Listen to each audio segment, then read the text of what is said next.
Within PowerPoint, you also have one of the most underrated elements, which are grids, guides, and rulers. Now, the grids and the guides allow you to format your PowerPoint so that your information, imagery has a border or a margin. Now, I use this every day within design to format documents, whether it's on print or digital, because it allows you to have clean, clear space without it looking too jumbled. And ultimately, we want to guide the eye to where we want them to see the pieces of information, especially in a presentation. Now, to view the grids and guides, we go on view, and then we tick the grid lines and the guides. Now, the grid lines are essentially a grid format across your whole page so that you can keep things uniform. Instead of having them where I've got them in the center, it allows you to then think, well, actually, I want to align my text over to this guide over here, so we can align the text over to that side. Or you can come through the middle and have everything aligned center. So it just helps you format your presentation so there's no kind of, random spacing going on.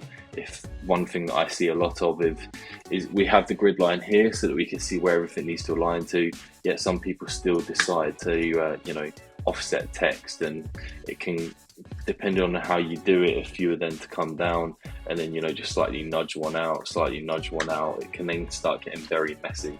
So as the eye tries to follow that, it's a bit more abstract rather than being more of an informative presentation. So let's just get rid of those quickly. And also with PowerPoint, before we go into the slide master, it's good to note that no matter what you're using, you see these arrows that pop up to show spacing. Now, I think what these actually mean for people is that they're essentially smart guides. So if you have your text here and you want to keep a new title the same distance away, these will tell you the same distance between text below. So you can see there how it's pulling up almost like the dashes just to show you that space. So very handy to have when you're aligning images, when you're aligning text, so that you can keep everything uniform. It really is trying to help you at that moment in time. Slide master then, where you want to use grids and guides to really help yourself is if you're inserting or creating any sort of page breaks. So I'm going to go into this basic one here, just create a shape, and we might want to have that one coming across here, so that allows you to then know how many grids you come across and then keep your designs very uniform.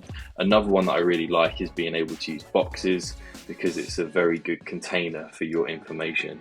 So again, I'm just going to wait until it snaps up, and you can see there it's showing me how much space I have between the two, which really just stops, I see this quite a lot where you have presentations and things just aren't quite aligned, and it might not mean much, but it really does just improve the overall definition of your information.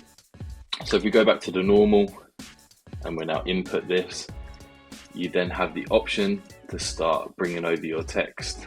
So I can have one title in here, I can have the slide master in here, and let's go and bring this into slide 2. And then slide 3. So using grids and guides, very handy. As you can see, everything's spaced in the middle.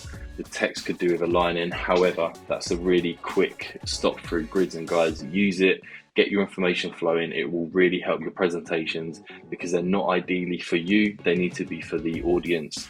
And this is a great way of ensuring that your audience can digest and process your information on screen as and when they need to. If you want to check out more, I've got some more videos that relate to PowerPoint and Word, and I will be venturing into further tutorials to help you be more efficient and just to gain a bit more creative know-how when you're designing documents or any work elements in a professional or business environment. Remember to like, subscribe and follow if you found this interesting, and I look forward to seeing you in the next video.